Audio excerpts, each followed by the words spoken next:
Ambil ayah mayang tak ikut, tak tahu turutan bang. Allah.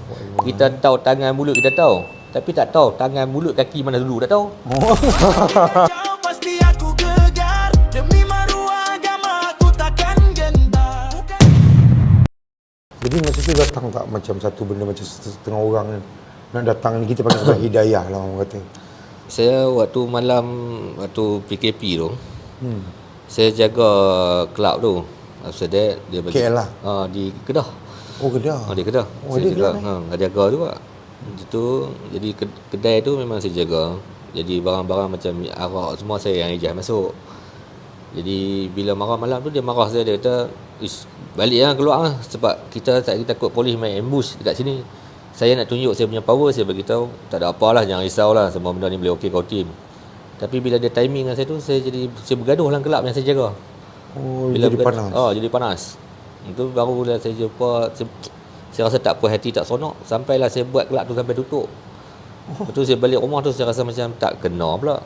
Betul bagi tahu kat budak kata, "Oi, bro, rasa hang tak boleh macam ni kot, awak hang jadi dulu ni." BP lah benda dah jadi kan. Betul, kebetulan member main rumah. Bila main rumah, dia tanya saya, "Oi, boleh tumpah mayang rumah hang?" Saya pun, Ni geng kelab tu. member saya main. Dia kata tumpah mayang. Boleh tumpah mayang. Saya di rumah ada kain sejadah, tapi saya tak tahu kiblat kat mana. Alamak. Jadi kita pun rasa macam jam kan. Saya cuma abang tu bolehlah ada sejadah, tapi saya tak tahu kiblat kat mana kan. Cek lah tengok. Waktu situ lah saya rasa macam okey, tapi macam ya tak ya, macam tak bersungguh-sungguh. Tapi bila kita waktu kami duk lepak daripada Zuhur tu kata sampai Asar. Asar ni tumpah mayang lagi. Bila tumpah mayang dia tanya saya, "Jom mayang ni." Saya pun kita duk menjara nulis tentang mayang ni ada. Memanglah kan. Tapi masalah kita bila kita dah lalai ni, kita tak apa nak ambil ayah mayang tak ikut, tak tahu turutan bang. Allah. Kita tahu tangan mulut kita tahu, tapi tak tahu tangan mulut kaki mana dulu, tak tahu. Dia tak tahu nak buat ke mana. Jadi lagu tu. Lepas tu bila saya pun gagah lah ambil, tak tahulah. Salah pun salah lah. Saya duduk di belakang kawan saya tu, dia jadi imam, saya duduk di belakang. Lepas siap semayang tu, dia doa dalam bahasa Melayu. Doa dalam bahasa Melayu, dia kata, "Ya Allah, ampunkanlah dosa kawan aku. Ya Allah," dia sebut nama saya. Jadi bila dekat situ saya rasa rasa macam pelik lah kan. Kita sepanjang dalam tempoh aku lalai ni, tak pernah pula orang doa kat aku macam tu. Tiba-tiba kawan doa ni, kita rasa terdetik apa kebaikan yang benda ni hang buat. Tapi saya ignore lagi. Saya buat macam okey lah, hari ni punya baik, esok tak tahu lagi kan. Biar lah kan. Tapi bila lama-lama bila campur dengan kawan duk campur balik, saya timbul satu perasaan kesunyian tu. Saya rasa dah sunyi. Bila saya tengok, rupanya hang pun masalah banyak agak noh. Tapi macam mana hang melalui benda ni? Aku cerita masalah aku mari aku gaduh dengan kedai aku jadi ni, aku cerita. Tapi hang tak cerita masalah hang, tapi aku tengok hang lebih relax daripada aku. Daripada mana relax ni mai? Aku nak tahu. Bila dia cerita, kita dengar, berat agak masalah hang ni noh. Rupa-rupanya baru saya tahu dengan solat. Tapi saya tak erti solat. Bila saya tak erti solat, saya pun cari kat Facebook, tengok orang mengaji tahu mana apa semua, saya pergi cubalah. Tapi saya tak tahu baca Quran. Tapi saya silap pergi masuk tempat tu dia mengaji kitab. Dia pergi mengaji fardu ain. Saya tak tahu pasal Quran. Dengar biarlah, layan biarlah kan. Layan, kawan saya pun teman. Rupanya kawan saya ni dia memang dia mengaji di luar kan. Jadi dia tahu tentang knowledge agama, dia tak abang saya.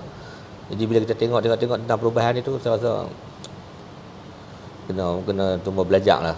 Untuk saya pun, saya rasa macam bukan time saya untuk nak boboh lagi. Saya kata baik pilu hampa buat lah. Aku nak atok kerja aku lah. Betul lah, baru saya jumpa dengan yang owner DM ni. Barulah saya nampak perubahan sebenar diri dia.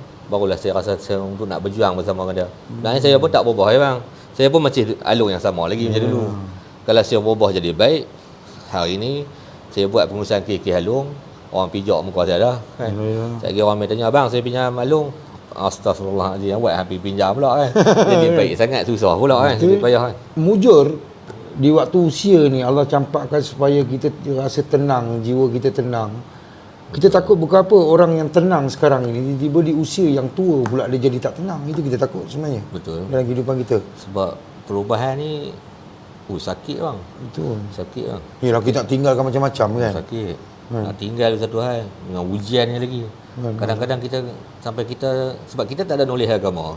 Kadang kita menyalahkan pencipta kita sendiri. Pasal apa hang ciptakan aku lagu ni, tapi hang buat kat aku lagu ni pasal apa? Kan? Tapi kita tak ada jawapan. Sebenarnya apa yang berlaku kat kita sebenarnya semua atas kasih sayang dia. Tapi sebab kita tak ada knowledge kan. Jadi kita menyalahkan Allah. Bila mendapat satu benda tu mula berubah, antara benda kejayaan dalam hidup kita lah sebenarnya. Kan? Yang kita tengok apatah lagi kita memperjuangkan ataupun menegakkan jalan Allah adalah yang terbaik. Bercerita macam ni pun memberikan manfaat pada orang lain pun Betul. ada pahalanya. Sebab tujuan saya pun yang nak kongsikan ni, kerana ikutkan saya tak mau. Pasal saya fikir saya pun musuh ramai, saya pun dosa banyak. Tapi cuma saya fikir sebab DM sekarang ni dia bergerak untuk nak tarik orang, untuk nak bagi mengenali siapa perundingan yang menyelesaikan masalah Halong dan siapa dia, detail dia lagu mana. Jadi saya rasa benda ni mungkin sikit sebanyak boleh membantu saya juga, untuk saya pun boleh minta maaf pada siapa yang saya pernah buat dosa dulu kan. InsyaAllah. Okey, kita berbalik kepada DM ni kan. Boleh insyaAllah. So, bila you duduk kat sini, you tak rasa macam sia-sia, macam aku pula kena pukul, aku pula ke depan, aku tak rasa macam tu ke? Tak kesian diri sendiri je tu lah, orang kata. Ni pasal orang lain ni, aku kena pula kan. Sebab saya nak cakap, nak rasa tu sebab tak ada rasa langsung bang. Dia pasal feeling ni, bila kita berjaya tengok orang yang sedih, betul balik dalam keadaan gembira, saya tak ada kata sakit tu dah Hilang tu. hilang tu kan.